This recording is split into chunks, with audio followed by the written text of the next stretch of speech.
საღამოშვიდობის პირდაპირ ეთერშია საინფორმაციო გამოშვება დღის მთავარი თემებით მე თუნაინც პირველი ვარ. რატომ უნდა გამოიძიოს პროკურატურამ აზერბაიჯანელი ჟურნალისტის საქმე აფგან მუხთარლის ადვოკატმა შოთაძის უწყებას განცხადებით მიმართა და გამოძიების შინაგან საქმეთა სამინისტროდან პროკურატურაში გადატანა მოითხოვა. უფლებადამცველის თქმით დანაშაულს, რომელიც შესაძლოა პოლიციის თანამშრომლების მიერაა ჩადენილი ძალოვანი უწყება არ უნდა იძიებდეს. დაკავებული ჟურნალისტის მეუღლეს და მცირეწლოვან შვილს დღეიდან უსაფრთხოების მიზნით დაცვა დაენიშნათ. აფგან მუხთარლის საქმეზე კვლავ კეთდება პოლიტიკური შეფასებები. ოპოზიცია პრემიერ-მინისტრს მოთხოვნებს უყენებს და საქმეზე პასუხისმგებლობის აღებას თხოვს. რა პასუხი აქვთ მთავრობაში? ქეთევან გრიგორაშვილი კი ამბობთ. აფგან მუხთარლის მეუღლეს და არასრულწლოვან შვილს პირადი დაცვა დაენიშნათ. ლეილა მუსტაფაევა ამბობს, რომ რჩება საქართველოში, რათა თვალი ადევნოს მეუღლის საქმეს. მისივე თქმით, აფგან მუხთარლის სიცოცხლეს კვლავ საფრთხე ემუქრება. გეგმავ საქართველოში დავრჩე და თვალი ვადევნო ჩემი ქმრის საქმეს. მეშინია რომ აფგან მუხტარლის სიცოცხლე საფრთხის ქვეშაა. საქართველოს პრემიერ-მინისტრმა გიორგი კვირიკაშვილმა მე და ჩემ ქალიშვილს საქართველოს მოქალაქეობა შემოგთავაზა. ჩემი აზრით, აფგან მუხტარლის სიცოცხლე უფრო საფრთხეშია, ვიდრე ჩემი და ჩემი ქალიშვილის. ჟურნალისტის ოჯახი და ადვოკატები მიიჩნევენ, რომ შესაძლებელია დანაშაული ჩადენილი ჰქონდეს პოლიციის თანამშრომელს. სწორედ ამიტომ მათ დღეს წერილობით მიმართეს მთავარ პროკურატურას, რათა საქმე შოთაძის უწყებამ გამოიძიოს. არჩილ ჩოფიკაშვილი ასევე მოითხოვს მიეცეს სისხლის სამართლის საქმის მასალების გაცნობის საშუალება. მისივე განცხადებით, თუ პროკურატურამ საქმის გამოძიება არ დაიქვემდებარა, ის შეკითხვები, რომელიც არსებობს, უფრო ლეგიტიმური გახდება. ის რომ დღემდე პოლიცია იძიებს ამ საქმეს, ეს ირიბად ნიშნავს იმას, რომ არ განიხილება ვერსია მასში ამ პოლიციელების ან სხვა თანამდებობის პირების მონაწილეობის, რაც დაუშვებელია. ყველა ვერსია ობიექტურად უნდა გამოიძიოს. დღესვე ცნობილი გახდა, რომ აზერბაიჯანელი ჟურნალისტის აფგან მუხთარლის ადვოკატს ელჩინ ნამაზოვს მისი დაცვის მქვეშ ყოფის მონახულების საშუალება არ მიეცა. როგორც უფლებადამცველი აცხადებს, ბაქოს დროებითი მოთავსების იზოლატორის ხელმძღვანელმა სრულიად უკანონოდ მას მუხთარლისთან შესახვედრად გამოძიების ნებართვა მოსთხოვა.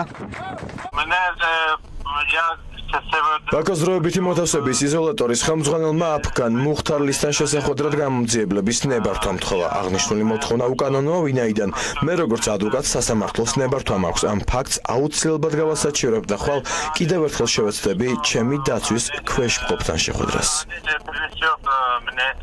აზერბაიჯანელი ჟურნალისტის აფგან მუხთარლის საქმის გამოძიებას საგარეო და უსაფრთხოების საკითხებში ევროკავშირის უმაღლესი წარმომადგენლის ფედერიკა მოგერინის ოფისიც ეხმაურება. განცხადებაში ნათქვამია, რომ საქმის სწრაფ, სიღრმისეულ და გამჭვირვალე გამოძიებას საჭიროებს. საქმის ირგვლივ არსებული საეჭვო ვითარებები დღეს მედიის წარმომადგენლება ევროკავშირის ელჩს გააცნეს. ჟურნალისტები თქმით, იანოშ ჰერმანი მომხდარის გამო შეშფოთებას გამოთქვამს და იმედი აქვს, რომ ქართველი სამართალდამცველები ამ ფაქტს უსწრაფესად გამოიძიებენ. განსხვავებით ჩვენი ხელისუფლებისგან დიპლომატიური კორპუსი გვხვდება. ეს არის ძალიან მნიშვნელოვანი და ჩვენ რა თქმა უნდა ჩვენი შეშფოთება გავუზიარეთ ელჩს და ისიც იზიარებს ამ შეშფოთებას. ჩვენ გავაკეთებთ ყველაფერს იმისათვის, რომ ამ საქმეს ნათელი მოეფინოს. სანამ ჩვენი ხელისუფლება, რომელიც აცხადებს, რომ თვითონ ეს ჟურნალისტი A პუნქტიდან B პუნქტში წავიდა და თვითონ გადაკვეთა საზღვარი და გადავიდა აზერბაიჯანში, სანამ არ დადებს ამის გამოძიებას, ამის ფაქტებს, მათ ეს შეუძლიათ მათ აქვთ ამის საშუალება, ყველანაირი ტექნიკური და ისედაც, სანამ არ დაადასტურებს თავის ამ პოზიციას, მანამდე ჩვენ ვაცხადებთ, რომ ეს ჟურნალისტი იქნა მოტაცებული. ძალოვანი უწყებების პირველი პირების გარდა ვიცე-პრემიერ ალექსანდრე ჯეჯელოვას თანამდებობიდან გადადგომა მოითხოვეს დღეს ნაციონალურ მოძრაობაში. ოპოზიცია ასევე მოითხოვს აზერბაიჯანელი ჟურნალისტის საქმეზე პასუხისმგებლობა გიორგი კვირიკაშვილმა აიღოს. მოვუწოდებ პრემიერ-მინისტრ კვირიკაშვილს, რომ გადააყენოს დაკავებული თანამდებობიდან შინაგან საქმეთა მინისტრი მღებრიშვილი, უსაფრთხოების სამსახურის ხელმძღვანელი გომელაური და ვიცე-პრემიერი ჯეჯელავა, ვინც მთელი ამ პროცესის განმავლობაში უტიფარი დეზინფორმაციის კამპანიას აწარმოებს ქართველი ხალხის თვალის ასახვევად და მოსატყუებლად. თუ დასახელებული პასუხისმგებელი პირები არ გადადგებიან დაკავებული თანამდებობიდან, ან მათ არ გადააყენებს პრემიერი კვირიკაშვილი, მაშინ ჩვენ ერთიანი ნაციონალური მოძრაობა მივაღწევთ მთელი მთავრობის გადაყენებას. ეს არის ძალიან დიდი სამართლიანო ლაქა, რომელსაც ეს ხელისუფლება ვერ ჩამოირეცხავს. რეალურად როდესაც საუბარია იმაზე, რომ მოხდა ადამიანის გატაცება და მას ტომარა გადააფარეს ღამე თავზე და გაურკვეველი მიმართულებით წაიყვანეს და მერე ის უკვე აღმოჩნდა საქართველოს საზღვრებს მიღმა, ეს რა თქმა უნდა აჩენს უამრავ კითხვის ნიშანს. გამოძიების დეტალებს არ ვიცნობ, თუმცა ვიცი, რომ მაქსიმალური კონცენტრაცია არის შინაგან საქმეთა სამინისტროში და პროკურატურაში ამ მიმართულებით, ასე ვთქვათ, პრემიერი ყოველდღიურად ადევნებს ყურადღებას ამ პროცესს და დარწმუნებული ვარ, რომ ძალიან მალე და ძალიან სიღრმისეულად იქნება გამოძიებული. აფგან მუხთარლის დაკავებას დღეს კიდევ ერთხელ გამოეხმაურა პრემიერ-მინისტრი. გიორგი კვირიკაშვილმა აღნიშნულ საქმეში საქართველოს სახელმწიფო სტრუქტურების მონაწილეობა კატეგორიულად გამორიცხა. ჩვენი ქვეყნისთვის არის უმნიშვნელოვანესი იმ დემოკრატიული სტანდარტების შენარჩუნება და განვითარება, გაუმჯობესება, რომელსაც ჩვენ დიდი შრომის შედეგად მივახციეთ. ნახოთ, გამოძიება წარიმართება, მე შევთავაზე ეს ნაბიჯი, გადავდგით, რომ მეუღლეს და შვილებს შევთავაზეთ. პიროვნება, რომელზეც არის საუბარი, არის დაპატიმრებული და ნახოთ, როგორ განვითარდება გამოძიება. დღეს რთულია რაიმეზე თქმა, ერთი რამე შემიძლია გითხრათ, რომ საქართველოს სახელმწიფო სტრუქტურების მონაწილეობა ამ ინციდენტში არის აბსოლუტურად გამორიცხული. აფგან მუხთარლის საქმის დეტალებს ქართველი ჟურნალისტები ხვალ ამერიკის ელჩს იან კელის გააცნობენ. კიდევ ერთი თავდასხმის მცდელობა მეზობელი ქვეყნის მოქალაქეზე თბილისში თავშესაფრის მქონე აზერბაიჯანელი აქტივისტი ამბობს, რომ მას 3 იუნის სიცოცხლის მოსპობით დაემუქრნენ. გამოძიების ფარგლებში დღეს ვიდად ისგანდაროვის ძმა დაკითხეს, რას ამბობს დაზარალებული და რას უკავშირებს მომხდარ ინციდენტს. სანდრო თოდაძის სიუჟეტი. Я живу в этом блоке. Я всегда ожидал, что откуда может быть удар мне. ვიდადი ისკანდირლი მასზე თავდასხმის მცდელობის დეტალებს იხსენებს. აზერბაიჯანელი აქტივისტი ყვება, რომ 3 იუნის სადარბაზოში 2 მამაკაცი დახვდა და სიცოცხლის მოსპობით დაემუქრა. მომხდარ საქართველოში პოლიტიკური თავშესაფრის მქონე აქტივისტი პოლიტიკურ საქმიანობას უკავშირებს. ისკანდირლი აზერბაიჯანის ხელისუფლების მიმართ მკვეთრად ოპოზიციური განცხადებებითაა ცნობილი. ბინიდან საღამოს გამოვედი, თავდამსხმელები აქ იდგნენ, როდესაც შემნიშნეს ხმამაღლა მითხრეს, რომ გაგაფრთხილეთ, გაგანადგურებთო და ჩემსკენ გამოიქცნენ. საბედნიეროდ სახლში შესვლა მოვასწარი და პოლიციაში დავრეკე. მათგან თავი რომ ვერ დამეღწია მომკლავდნენ. ისკანდირლის ინფორმაციით 3 ივნისის ფაქტი პირველი არაა და მას წარსულშიც ემუქრებოდნენ. აზერბაიჯანელი აქტივისტი ამბობს, რომ მომხდარის შესახებ სხვადასხვა ქართულ უწყებას უშედეგოდ რამდენჯერმე მიმართა. დევნილთა სამინისტრომ კი მისი თქმით ქვეყნის დატოვება იმ მოტივით ურჩია, რომ საქართველოს ხელისუფლებას აზერბაიჯანთან ურთიერთობების დაძაბვა არ სურდა. ჩემი პოლიტიკური აქტიურობიდან გამომდინარე მუხარისა და თავდასხმის რამდენიმე შემთხვევა მქონდა. მიმართა პროკურატურას, შინაგან საქმეთა სამინისტროს, პრეზიდენტს, თუმცა არავინ გამოხმაურებია. დევნილთა სამინისტრომ კი განმეცხადა, რომ ქვეყანა ოჯახთან ერთად უნდა დამეტოვებინა, რადგან ჩემს გამო აზერბაიჯანთან ურთიერთობას ვერ დაძაბავდნენ. ბრალდებებს სუბარის უწყებაში სიცრუეს უწოდებენ. სამინისტროს მიგრაციის დეპარტამენტის უფროსი ამბობს, რომ ვიდადი ისკანდირლმა თავშესაფარი სწორედ ევროპაში საცხოვრისის მისაღებად მოითხოვა. ეს არის სიცრუე, რომელიც ლოგიკაშიც არ ჩდება, იმიტომ რომ ჩვენ მას წლის დაახლოებით მივანიჭეთ სტოლის სტატუსი. მას აქვს სახელმწიფოს მხრიდან დაცვა. მისი მიზანი არის უბრალოდ უცხო ქვეყანაში გადასვლა, ევროპაში გადასვლა. და ამისთვის ის ყველა ძალას იყენებს, ყოველგვარ ხელს იყენებს, კეთილსინდისიერსაც და არაკეთილსინდისიერსაც როგორც ჩანს, რომ ამ მიზანს მიაღწიოს. ისკანდირლის სამართალდამცველებმა შემთხვევის დღესვე გამოკითხეს, თუმცა შინაგან საქმეთა სამინისტროს ინფორმაციით უწყებამ თავდასხმის ფაქტი ვერ დაადგინა. მოკვლევის ფარგლებში კი დღეს პოლიციის განყოფილებაში მისი ძმა ოქტაი ისკანდირლი დაიბარეს. ის ამბობს, რომ საქართველოს დატოვების ეშინია, რადგან შესაძლოა აზერბაიჯანის ტერიტორიაზე აფგან მუხთარლის ბედი გაიზიაროს და ისიც დააკავონ. გამომძიებლები პირველ რიგში ჩემი საქართველოში ყოფნის მიზეზითა და წარსული პოლიტიკური საქმიანობით დაინტერესდნენ. ასევე დამისვეს კითხვები 3 ივნისის დეტალებთან დაკავშირებით. ასეთი საფრთხის ქვეშ ჩემი ძმის ოჯახს საქართველოში ვერ დავტოვებ. საზღვრის გადალახვის შემდეგ შესაძლოა აზერბაიჯანში მუხთარლის მსგავსად მეც დამაკავონ. თავდასხმის გამეორების მომეტებული საფრთხის გამო ადვოკატი აპირებს პროკურატურას ვიდადი ისკანდირლისთვის სახელმწიფო დაცვის გამოყოფის მოთხოვნით მიმართოს. დემირელის სკოლის მენეჯერის მუსტაფა ემრე ჩაბუქის მეუღლე იანოშ ჰერმანს შეხვდა. ევროკავშირის წარმომადგენლობაში აუდიენცია დაკავებულის ოჯახის ინიციატივით გაიმართა. ჩაბუქის მეუღლე მოითხოვს, რომ მისი მეუღლე თურქულ მხარეს არ გადასცენ. მისი განცხადებით, დემირელის სკოლის წარმომადგენლის დაკავება უსაფუძვლოდ მოხდა და ამ ფაქტის შესახებ ოჯახი ინფორმაციას ყველა საერთაშორისო ორგანიზაციებს აწვდის. მუსტაფა ემრე ჩაბუქი საქართველოში 24 მაისს დააკავეს. დემირელის კოლეჯის ხარისხის მართვის მენეჯერს თბილისის საქალაქო სასამართლომ წინა საექსტრადიციო სამთვიანი პატიმრობა შეუფარდა. ჩაბუქს ბრალად შეერაღებული ტერორისტული ორგანიზაციის წევრობა ედება. ჩემი მეუღლე არის უსამართლობის მსხვერპლი. იგი გახლავთ ყოველდღე უსაფუძვლო ბრალდებით დაკავებული.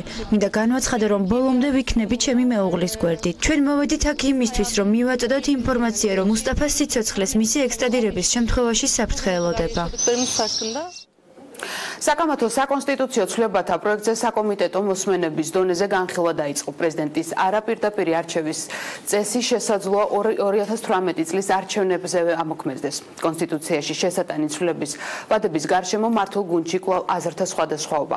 პარალელურად პარლამენტის თავმჯდომარე პრეზიდენტს მორიგ ბრალდებებს უყენებს. პრეზიდენტს ამ სისტემაში აკისრია ძალიან მნიშვნელოვანი ფუნქცია კონსტიტუციასთან მიმართებით და ძალიან სამწუხაროა, რომ პრეზიდენტი ასეთ პირობებში გეგმავს დესტრუქციულ ქმედებებს საკონსტიტუციო რეფორმის წინააღმდეგ. დღის განმავლობაში გიორგი მარგველაშვილის მისამართით გაკეთებული ორი კრიტიკული განცხადებიდან ეს პირველია. პარლამენტის თავმჯდომარე მოქმედი პრეზიდენტი დესტრუქციულ ქმედებებში დაადანაშაულა და ეს ქმედებებიც წარუმატებლად შეუფასა. მეორე განცხადების გაკეთებისას ირაკლი კობახიძემ პირობა დადო, რომ პრეზიდენტის განცხადებებზე კომენტარს აღარ გააკეთებს. Სამწუხაროდ არასერიოზული და დესტრუქციული განცხადებები პრეზიდენტის და მისი ადმინისტრაციის მხრიდან, რომელიც ხელს არ უწყობს ნამდვილად კონსენსუსის ჩამოყალიბებას. დღესვე ირაკლი კობახიძემ დაადასტურა, რომ პრეზიდენტის არაპირდაპირი წესით 2018 წელს არჩევის საკითხზე გუნდში განსხვავებული პოზიციებია. იყო წინააღმდეგობა მართულ გუნდში, გარკვეული დეპუტატები ამას აპროტესტებდნენ. ჩვენ ვქვით, რომ კომპრომისის საფუძველზე შეგვეძლო დაგვეტოვებინა პირდაპირი არჩევის წესი მომავალი წლისათვის, ასევე პერსონალური ფაქტორის გათვალისწინებით, რომელიც მოქმედ პრეზიდენტს უკავშირდება. საუბარი იყო იმაზე, რომ არსებული მოვლენების გათვალისწინებით კომპრომისმა აზრი დაკარგა. ეს იყო კონკრეტული დეპუტატების პოზიცია. დადასტურდა, რომ საკონსტიტუციო კომისიის სულისკვეთება იყო ანგარიშწორება ერთ კონკრეტულ პოლიტიკოსზე. ასე უპასუხეს ქვეყნის პირველ კანონმდებელს ავლაბრის რეზიდენციაში. საქართველოს პარლამენტის თავმჯდომარემ საკონსტიტუციო კომისიის შექმნიდან 6 თვის შემდეგ პრაქტიკულად კიდევ ერთხელ დაადასტურა, რომ საკონსტიტუციო კომისიის შექმნის და საქმიანობის სულისკვეთება რეალურად იყო ანგარიშწორება ერთ კონკრეტულ პოლიტიკოსზე პრეზიდენტ მარგველაშვილზე. რაც შეეხება პარლამენტის თავმჯდომარის მიერ ნახსენებს სიტყვა კომპრომის, ეს არის არასწორი სიტყვა, ვინაიდან კომპრომისი არავის არ უთხოვია. ქართულ პარტიაში კი აზრთა სხვადასხვაობა ორ საკითხზე აქვთ. ქართული ოცნების რამდენიმე ლიდერს სურვილი აქვს, რომ პრეზიდენტის არაპირდაპირი წესით არჩევა არა 2023, არამედ 2018 წელს მოხდეს.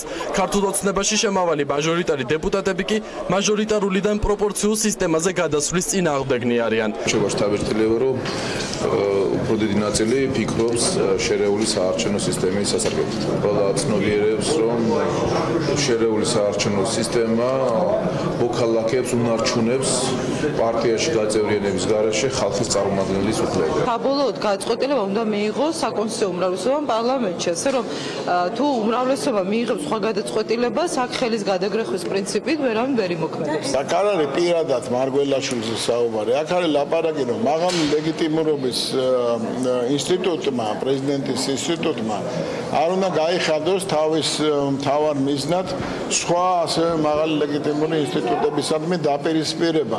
დასტურდება ის, რომ ქართული ოცნება ხალხის ნების საწინააღმდეგოდ მოქმედებს. მართველი პარტიის პოზიციას არ იზიარებენ ოპოზიციაში, რადგან მიიჩნევენ, რომ პრეზიდენტის არჩევა არა ხალხის, არამედ სამასი ხმოსნის მიერ მოხდება. გადაუნაწილებელი მანდატების გადანაწილება გამარჯვებულ პარტიაზე მათი განცხადებით არღვევს პარტიების შორის თანაბრობის პრინციპს. ჩატარდეს საერთო სახალხო გამოკითხვა და ხალხს ვკითხოთ ჩვენ რას ფიქრობენ, უნდა აირჩიონ პრეზიდენტი თავად თუ მთავრობამ უნდა აირჩიოს პრეზიდენტი. საბოლოო გადაწყვეტილებას იღებს არა მაჟორიტარები და არა ქართული ოცნების პოლიციის საბჭო, არამედ ბიძინა ივანიშვილი. არ ვიცი რას აპირებს ბატონი კობახიძე, უნდა დაველოდოთ რა თქმა უნდა ვენეციის კომისიის დასკვნას, მაგრამ ცალსახაა რომ არსებობს კონსენსუსი შემოთავაზებული რედაქციის წინააღმდეგ როგორც ქვეყნის შიგნით, ასევე ჩვენ ნახეთ რომ საკმაოდ ნეგატიური შეფასებები გაკეთდა საერთაშორისო ორგანიზაციების და ექსპერტების მიერ. თქვენ წარმოგიდგენიათ ამ ტიპის საკონსტიტუციო უმრავლესობაში იყოს მაჟორიტარების ის ნაწილი, რომელიც აპროტესტებს თურმე ხელისუფლების და უმრავლესობის მიერ წარმოდგენილ პროექტს. ეს არის თამაში. და თამაშების პოლიტიკური ჭადრაკის აი ესეთი უაზრო კონფიგურაციების დროს საქართველოში უნდა დამთავრდეს. ახალი კონსტიტუციის მიხედვით იცვლება პრეზიდენტის არჩევის წესი, მას 300 ხმოსანი აირჩევს. პრეზიდენტს ასევე უმცირდება უფლებები. ქვეყანა მაჟორიტარულიდან პროპორციულ სისტემაზე გადადის. უცხოელებზე მიწის გაყიდვა კონსტიტუციით იქნება დარეგულირებული. ქორწინების დეფინიცია კონსტიტუციით იქნება განსაზღვრული. დეპუტატების საკანონმდებლო ორგანოში ცვლილებების განხილვას რიგგარეშე სესიაზე 19 ივნისს გეგმავენ. პარალელურად მართველი პარტია ვენეციის კომისიის მოლოდინშია. აისახება თუ არა სახალხო განხილვების შედეგები და გაიზიარებს თუ არა ვენეციის კომისიის შენიშვნებს მართველი პარტია. იქნება თუ არა კონსენსუსის გზით დაწერილი ახალი კონსტიტუცია ოქტომბერში გაიკვევა, როდესაც საბოლოო დოკუმენტს მესამე მოსმენით უნდა უყარონ კენჭი. ოცნების უცვლელი ვიცე-პრემიერი და უცვლელი ენერგეტიკის მინისტრი ახლა გუნდისთვის უალტერნატივო მერობის კანდიდატია. თუმცა კონსულტაციები გრძელდება და საბოლოო გადაწყვეტილება პოლიტსაბჭომ უნდა მიიღოს. როგორ აფასებენ კახა კალაძის შანსებს თბილისის მერობის კანდიდატად პოლიტიკურ წრეებში და როდის დაასახელებს ოფიციალურად მართველი პარტია მის კანდიდატურას. ანა ახალაია მუშაობდა თემაზე. ანა, სანამ უშუალოდ კახა კალაძის კანდიდატურაზე მოგვიყვები, რა ხდება სხვა ოპოზიციურ პარტიებში მერობის კანდიდატთან დაკავშირებით? ეთუნა რაც შეეხება სხვა ოპოზიციურ პარტიებს, ცნობილია, რომ პარტია ევროპული საქართველოდან თბილისის მერობისთვის ელენე ხოშტარია იბრძოლებს, რაც შეეხება ნაციონალურ მოძრაობას, პარტიაში ამბობენ, რომ მერობის კანდიდატის ვინაობას უახლოეს დღეებში დაასახელებენ, თუმცა მედიაში გავრცელებული ინფორმაციით არ არის გამორიცხული, რომ დედაქალაქის მერობისთვის პარტია ნაციონალური მოძრაობიდან გრიგოლ ვაშაძემ ან ტელეწამყვანმა ზაალ უდუმაშვილმა იბრძოლოს. ასევე მერობის კანდიდატად შესაძლოა საკუთარი ბედი გამოსცადოს პარტია ახალი საქართველოს ლიდერმა გიორგი ვაშაძემაც, რაც შეეხება პარტია თავისუფალ დემოკრატებსა და რესპუბლიკურ პარტიას, როგორც ცნობილია, ეს ორი პარტია 2017 წლის თვითმმართველობის არჩევნებზე გაერთიანებული ძალებით იბრძოლებს, ასევე მედიაში გავრცელებული ინფორმაციით ამ ორი პარტიის კანდიდატი იქნება 2017 წლის თვითმმართველობის არჩევნებზე საკრებულოს დამოუკიდებელი დეპუტატი ალეკო ელისაშვილი. რაც შეეხება ქართული ოცნების გუნდს, მართველი გუნდის უცვლელი ვიცე-პრემიერი და ენერგეტიკის მინისტრი ახლა გუნდისთვის უალტერნატივო მერობის კანდიდატია. როგორ აფასებენ კალაძის კანდიდატურას პოლიტიკურ წრეებში, შეფასებები უკვე შეგვიძლია მოვისმინოთ სიუჟეტში.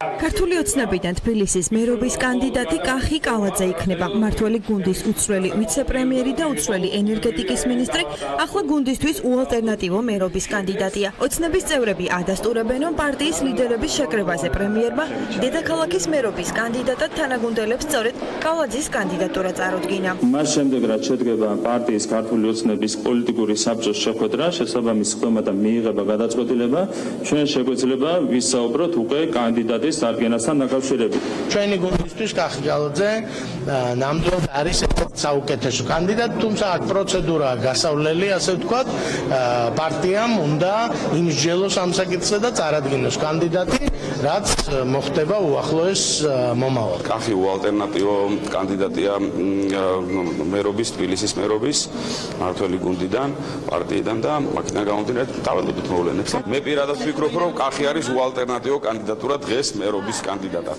თვითმმართველობის არჩევნებზე მართველი გუნდის უალტერნატივო მერობის კანდიდატს სრულ მხარდაჭერას პირდება თბილისის მოქმედი მერი დავით ნარმანია. კონსულტაციები მიმდინარეობს ძალიან ბევრი თვალსაზრისით, ეს კონსულტაციები დასრულდება, როგორც კი დასრულდება შემდეგ იქნება კონკრეტული გადაწყვეტილებები ცნობილი. კახი კალაძე არის ჩემი მეგობარი, თუ მის კანდიდატურა დადგება და იქნება საბოლოო გადაწყვეტილება მიღებული, მას აკეთება ჩემი სრული მხარდაჭერა. თბილისის მერად კალაძის კანდიდატურის შეფასებისას კრიტიკულია საკრებულოს ოპოზიციის ნაწილი. განსხვავებით ფრაქცია დედაქალაქის დეპუტატებისგან, რომლებიც ვიცე-პრემიერს სხვა თანაგუნდელებისგან განსხვავებით დამოუკიდებლობის ხარისხს უწონებენ. ქართულმა უცნობამ და მისმა კანდიდატმა დავით ნარმანიამ თბილისელებს ანახეს თუ როგორი არ უნდა იყოს თბილისის მერი, თუ როგორ არ შეიძლება მართო ქალაქი ისე როგორც მართავენ ისინი და მე ვფიქრობ რომ კახი კალაძე ზუსტად ანალოგიური კანდიდატი იქნება. დამოუკიდებლობის ხარისხი ყველა იმ კანდიდატებს შორის, ვისაც ასახელებდნენ, მიმაჩნია რატომაც ესე მგონია, რომ კალაძეს ყველაზე მეტად ექნება. ბატონი კალაძე თავს აარიდებს მილიონიან დაპირებებს, მილიონი ბუჩქი, მილიონი ხე, მილიონი რაღაც ასე შემდეგ და ალბათ დედაქალაქის მოსახლეობა უფრო დაიჯერებს რეალურ გათვლებს, რეალურად რას მიიღებს დედაქალაქში და როგორ იქნება მისი ადგილი ყოველდღიურ თბილისის ცხოვრებაში. გაზპრომთან გაფორმებული ხელშეკრულება, გაზრდილი ტარიფები და კორცხელის ინციდენტი. ოპოზიცია კალაძეს წარსულ საქმიანობას ახსენებს. პოლიტიკოსები თბილისის მერობის კანდიდატად მოქმედი ენერგეტიკის მინისტრის დასახელებას საზოგადოების შეურაცხყოფად აფასებენ. როდესაც მაგ გვარს ახსენებთ, მე ალბათ უნდა გამახსენდეს შესაძლოა ის როგორც ენერგეტიკის მინისტრი, ან უნდა გამახსენდეს როგორც მილანის წამყვანი ფეხბურთელი, მაგრამ სამწუხაროდ არ მახსენდება ესე. მე პირდაპირ კორცხელი მახსენდება და ჩემზე დაგეშილი ადამიანები. კალაძის დასახელება მერობის კანდიდატად ერთადერთ რამეს ნიშნავს, რომ მერია საქართველოს ჩვენს რეალობაში, თბილისის მერია ეს დარჩება კორუფციის ბუდე. ვიცით დღეს რა მდგომარეობა ამერიაში, ვიცით ბატონ კალაძის დღემდე მოღვაწეობასთან დაკავშირებით რამდენი შეკითხვები არის საზოგადოებაში დაგროვებული, მათ შორის გაზპრომთან მიმართებაში, ენერგეტიკის სფეროში მის ინტერესებთან დაკავშირებით. იად ვთქვათ, ვინ არის კახი კალაძე? ეს არის ადამიანი, რომელიც აქამდეც აკონტროლებდა მერიას, მათ შორის მისი ნათესავების დასაქმებით, ნეპოტისტური ქსელებით და კორუფციული ქსელებით. ერთი რამ ფაქტია, რომ კახი კალაძე მე ვფიქრობ დამარცხდება არჩევნებში. როგორც არაფერი არ შეცვლა თბილისში პრობლემების მოგვარების მხრივ ნარმანიას მერობის პერიოდში, ისე არ შეიძლება ოცნების შემდეგი კანდიდატის შემთხვევაში თუ ის იქნება არჩეული მერად. კახი კალაძის პოლიტიკური ბიოგრაფია 2012 წლიდან იწყება, როდესაც ქართული ოცნების გუნდმა ის ვიცე-პრემიერად და ენერგეტიკის მინისტრად აირჩია. კალაძის მინისტრობის ანგარიშზე ყველაზე სკანდალური გაზპრომთან გაფორმებული ხელშეკრულება აღმოჩნდა, რომლის შინაარსიც ამ დრომდე უცნობია საზოგადოებისთვის. ენერგეტიკის მინისტრის გამოწვევებს შორის ჩამონათვალშია ჰესების გრანდიოზული პროექტები და გადამცემი ხაზები ხანდოში. თბილის რუსთავს, ქუთაის, ფოთსა და ბათუმს თვითმმართველი ქალაქის სტატუსი ექნება. ადგილობრივი თვითმმართველობის კოდექსის მეათე მუხლის შესაბამისად, პარლამენტს საქართველოს მთავრობის წინადადება წარედგინება, რომლის მიხედვით 14 მუნიციპალიტეტის გაერთიანებით უნდა შეიქმნას 7 მუნიციპალიტეტი. ამის შემდეგ პარლამენტში დაიწყება საკომიტეტო და პლენარული განხილვები, სადაც მოხსენებელი ინფრასტრუქტურის მინისტრის მოადგილე იქნება.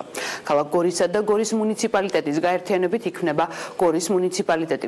ამავე პრინციპით შეიქმნება ლაურის, მცხეთის, ოზურგეთის, თელავის, ახალციხისა და ზუგდიდის მუნიციპალიტეტები. ამასთან დაკავშირებით ცვლილებები ადგილობრივი თვითმმართველობის კოდექსში და კიდევ 20 კანონში შედის. პროექტის ავტორი საქართველოს რეგიონული განვითარებისა და ინფრასტრუქტურის სამინისტროა. რეფორმა უნდა იყოს ორიენტირებული არა ადმინისტრაციულ დაყოფაზე, ეს არ არის მთავარი, ეს ვერ იქნება თვითმიზანი რეფორმის. რეფორმა უნდა იყოს ორიენტირებული მეტად დეცენტრალიზაციაზე.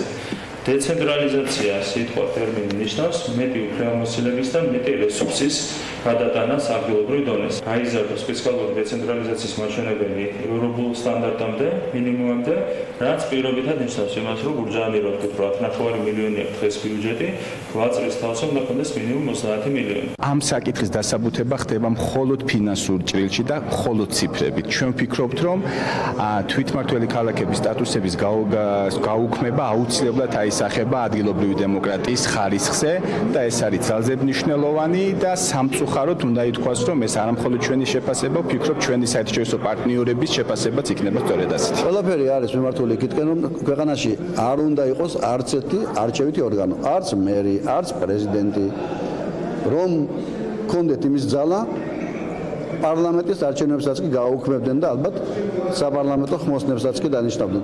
ანუ სადაც ადამიანი მონაწილეობს ხელისუფლების ფორმირებაში, ეს სისტემა მათ არ მოწონთ.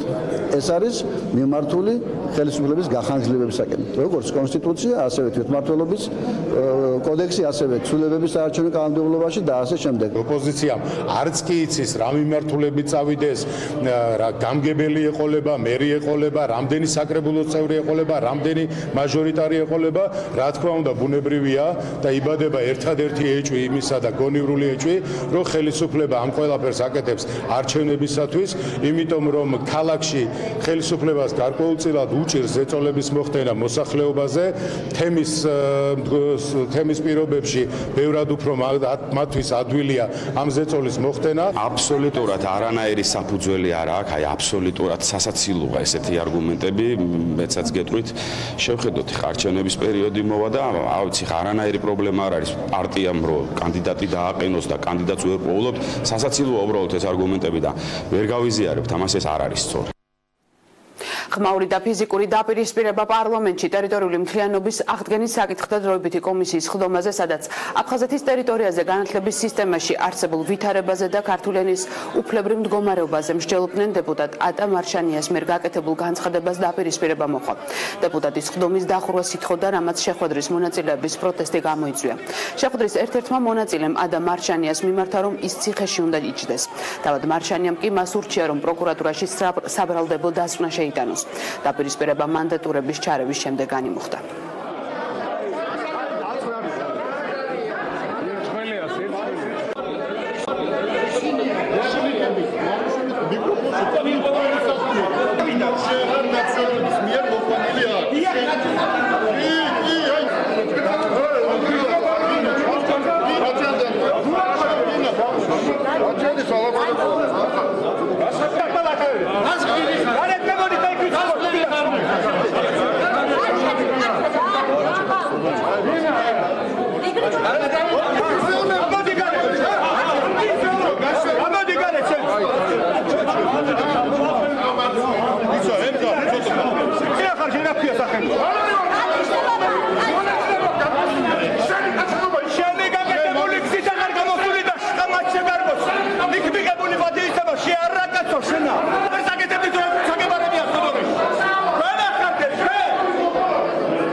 ხდომაზე ჩვენ გვინდოდა მაქსიმალურად სერიოზული და პრაქტიკული საუბრის გამართვა მოხსენების მერე ბატონი გამახარიასი და ამიტომ ეს საკითხი დადგა ხდომის დახურვის საკითხი და უმრავლესობა დეპუტატებს მიაჩნია, რომ მაქსიმალურად საქმიანი და სერიოზული და შედეგზე ორიენტირებული ხდომისთვის ჩვენ უნდა ხდომა დავხუროთ.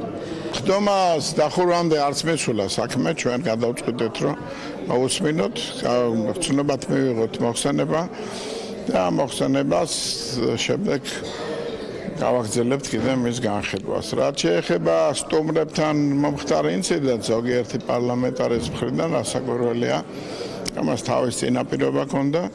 სტუმრები იქნებიან თუ სხვა ადამიანები, რომ უნდა დაელოდონ პარლამენტის გადაწყვეტილებას, დახურონ თუ არ დახურონ ხდომა და წამოძახილები და აგრესიული შეძახილები და შეურაცხყოფელი გამოთქმები აბსოლუტურად უადგილოა და არ არის საჭირო.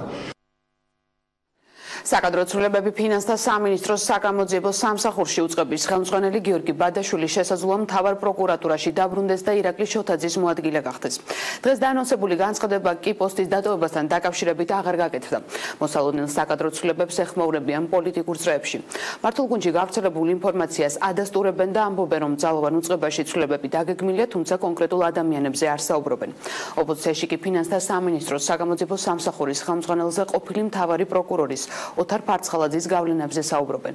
გიორგი ბადაშვილი საქართველოს მთავარი პროკურორის თანამდებობაზე 2014 წლის იანვრიდან 2015 წლის ნოემბრამდე მუშაობდა.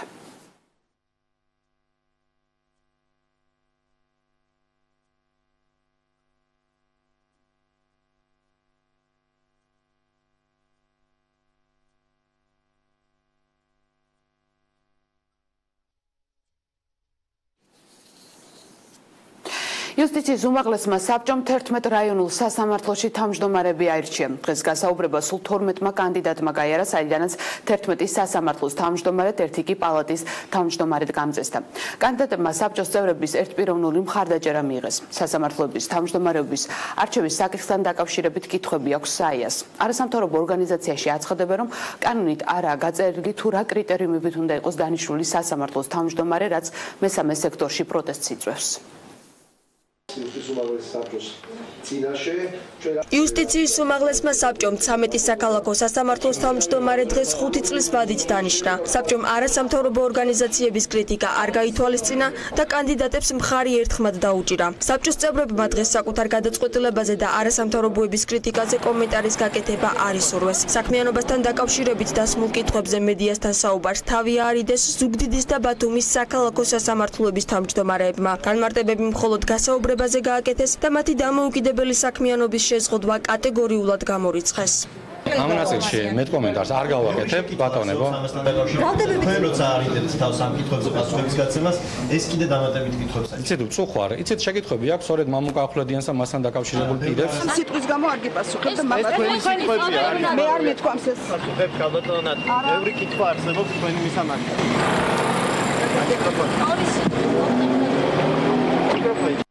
დავით მამისეიშვილმა დღეს მესამე სექტორის კითხვებზე კომენტარი არ გააკეთა, სამაგიეროდ თბილისის საქალაქო სასამართლოს ყოფილი თავმჯდომარის ბრალდებას უპასუხა, რომელიც ამტკიცებს, რომ მამისეიშვილმა ერთ-ერთ საქმეზე ბრალდებულს და მის ნათესავს პატიმრობა მასზე ზეწოლის მიზნით შეუფარდა. 11 წლის 3 ბავშვი იყო ცეცხლში დამწვარი და მიმაჩნდა, რომ კონკრეტულად სხვა სახის აღკვეთის ღონისძიების გამოყენება პრაქტიკულად შეუძლებელი იყო. ის ადამიანები, რომლებიც მოცემულ შემთხვევაში მამუკა ახვლედიანის ზურგს უკან დგანან, მე ვთხოვ მათ, რომ როგორც ჩემს ყოფილ კოლეგა შეუნარჩუნონ რაღაც კუთხით სახე, იმიტომ რომ მისი დეგრადაცია უკვე აშკარა არის და სახეზე არის და იქნებ რაღაც მაინც ღირსების ნატამალი მაინც დაუთողონ ამ ადამიანს.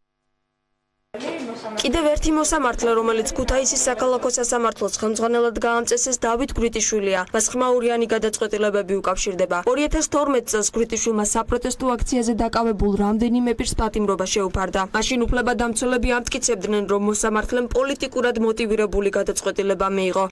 მესამე სექტორში კრიტიკის მიზეზი თავმჯდომარეების წარსული საქმიანობა გახდა. მათ ნაწილს იუსტიციის უმაღლესი საბჭოს მდივნის ლევან მურუსიძის მიმართ ლოიალური დამოკიდებულება არაერთხელ დაუფიქსირებია. სწორედ ამიტომ მესამე სექტორში დარწმუნებულები არიან, რომ საბჭოს ხელმძღვანელობასთან არსებული ურთიერთობები მათ დამოუკიდებელ საქმიანობას გამორიცხავს. მათივე თქმით, სასამართლო ხელისუფლება სისტემის კონტროლს მართვადი კადრებით ცდილობს.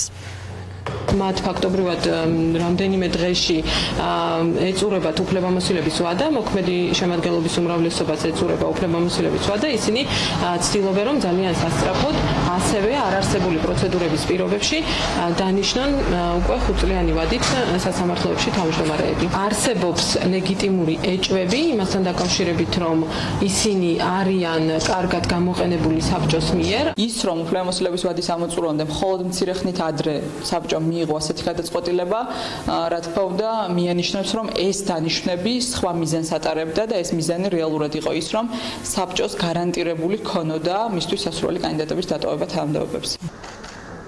იუსტიციის უმაღლესი საბჭოს გადაწყვეტილებას გამოიხმაურა პარლამენტის თავმჯდომარე. ირაკლი კობახიძის თქმით, ქართულმა ოცნებამ ხელისუფლებაში მოსვლის შემდეგ სასამართლო სისტემაში ტოტალური წმენდის და სისტემურ ცვლილებათა შორის არჩევანი ამ უკანასკნელზე შეაჩერა. ამიტომ სისტემაში რჩებიან მოსამართლეები, რომელთა მიმართაც შესაძლოა კითხვები არსებობდეს. მოხდა სრული წმენდა სასამართლო კორპუსში, შესაბამისად სასამართლო სისტემაში რჩებიან მოსამართლეები, რომლებსაც მათ შორის მონაწილეობა მიღებული აქვს გარკვეული ძალიან პრობლემური საქმეების განხილვაში, თუმცა ეს ხო კიდევ ერთხელ სისტემური გადაწყვეტილება. ამოცანა არის სისტემის შეცვლა საკადრო, ასე ვთქვათ, რადიკალური საკადრო გადაწყვეტილებების გარეშე. იუსტიციის უმაღლესმა საბჭომ შემდეგ სხდომაზე კიდევ 4 საქალაქო სასამართლოს თავმჯდომარე უნდა დანიშნოს. ორლანდოში სროლას 5 ადამიანი ემსხვერპლა, მოკლულია თავდამსხმელიც. სამართალდამცველების ცნობით შემთხვევის ადგილზე მდგომარეობა უკვე სტაბილურია. ფლორიდის პოლიცია აცხადებს, რომ მომხდარს ტერორიზმთან კავშირი არ აქვს. ადგილობრივი მედიის ცნობით თავდამსხმელი ოფისის ყოფილი თანამშრომელი იყო, რომელმაც გათავისუფლებით უკმაყოფილების ნიადაგზე 3 მამაკაცი და 1 ქალი მოკლა. შემდეგ კი თავიც მოიკლა. ამ ცნობას პოლიცია ჯერჯერობით არ ადასტურებს.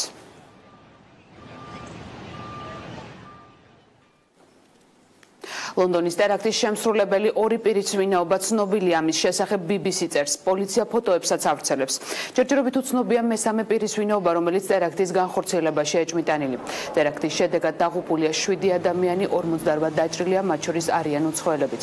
დაჭრილთაგან 36 ამ დრომდე საავადმყოფოში რჩება, მათგან 21-ის მდგომარეობა კრიტიკულად მძიმეა. ლონდონში მომხდარ ტერაქტზე პასუხისმგებლობა ტერორისტულმა ორგანიზაციამ ისლამური სახელმწიფო აიღო. ადგილობრივი პოლიცია კი ამ დრომდე რეიდებს ატარებს ტერაქტთან კავშირის მქონე პირების დასაკავებლად.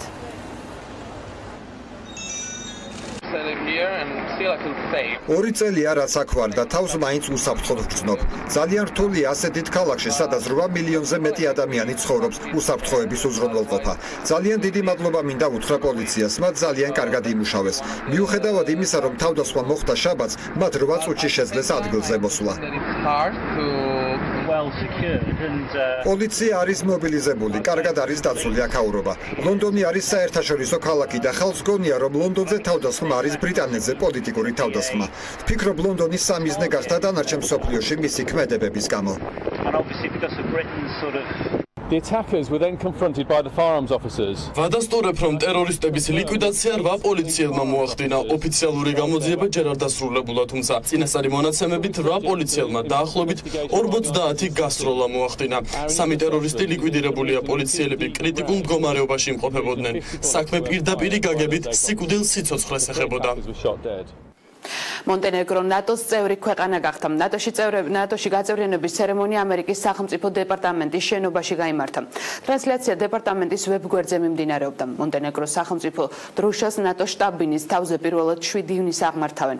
ამერიკის პრეზიდენტმა დონალდ ტრამპმა ამ ფაქტთან დაკავშირებით განაცხადა, რომ ნატო 70 წლის განმავლობაში მსოფლიოს სტაბილურობისა და მშვიდობის გარანტია. მონტენეგროს ნატოში გაწევრიანების შესახებ გადაწყვეტილება 2015 წლის დეკემბერში მიიღეს. 2017 წლის მაისში ალიანსში შემავალი ქვეყნების საგარეო საქმეთა მინისტრებმა დოკუმენტს ოფიციალურად ხელი მოაწერეს. გასულ კვირას მონტენეგროს პრემიერ-მინისტრმა დამკვირვებლის სტატუსით პირველად მიიღო მონაწილეობა ბრიუსელში გამართულ ნატოს სამიტში.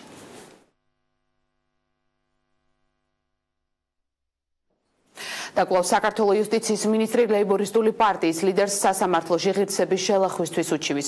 შალვა ნათელაშვილი ბიძინა ივანიშვილისა და ტელეკომპანია მაესტროს წინააღმდეგ შეტანილი სარჩელის განხილვას ითხოვს. პარტიის იურისტის თქმით, 2 თვის წინ თეატრულუკიანმა შალვა ნათელაშვილის წინააღმდეგ სასამართლოში სარჩელით შეიტანა, სადაც მას პატივისა და ღირსების საქმიანი რეპუტაციის შელახვა შეადანაშაულებდა. უფლებადამცველის განცხადებით, რამდენიმე თვის წინ შალვა ნათელაშვილმა სწორედ ამ მუხლით შეიტანა სარჩელი ივანიშვილისა და ტელეკომპანია მაესტროს წინააღმდეგ, თუმცა სასამართლომ 3 ერთგვაროვანი საქმიდან ყველაზე გვიან შესულს თეატრულუკიანის სარჩელს განიხილავს. საქართველოს სასამართლოში არის 3 ერთგვაროვანი საქმის განხილვა. ორ საქმეში შალვა ნათელაშვილი გვევლინება როგორც მოსარჩელე, ერთ შემთხვევაში ტელეკომპანია მაესტროს წინააღმდეგ, მეორე შემთხვევაში არაფორმალური მმართველის ბიძინა ივანიშვილის წინააღმდეგ, ხოლო მესამე დავაში, რომელიც ყველაზე გვიან იქნა აღძრული, მაგრამ მისი წარმოება უკვე დაიწყო სასამართლოში, სადაც შალვა ნათელაშვილი გვევლინება როგორც მოპასუხე და მოსარჩელი არის თეა წულუკიანი. ერთად ჩავატაროთ მონიტორინგი, ის იყოს ერთგვარი ტესტი ამ საქმეებთან მიმართებაში, ვადევნოთ თვალყურს, როგორ ჩაევლის ეს საქმეები. და ბოლოს ქართულ სპორტულ ჟურნალისტთა გუნდი ხარიზმა ერევანში საერთაშორისო ტურნირის გამარჯვებულია. გუნდების სხვადასხვა ქვეყნების მედიის წარმომადგენლებით იყვნენ დაკომპლექტებულნი. ხარიზმამ 7 თამაშიდან 6 შეხვედრა მოიგო. აღსანიშნავია, რომ ტურნირის საუკეთესო მეკარედ გეგი კიკაბიძე აღიარეს, ხოლო მერაბ სიმონიშვილი ტურნირის საუკეთესო მოთამაშე გახდა. ძალიან კარგია ჟურნალისტები რომ თამაშობენ, რადგან ჩვენ ყოველთვის ხვებზე ვწერთ და ხანდახან გვეუბნებიან ხოლმე ფეხბურთელების თუ სხვა საფეხბურთო მუშაკები, რომ შენ ბიჭო სად გითამაშე და რაღაცა და ამიტომ კაია რომ ესეთ სახით ვაჩვენებთ ჩვენ იმას და კაია რომ თან საქართველოს სახელი.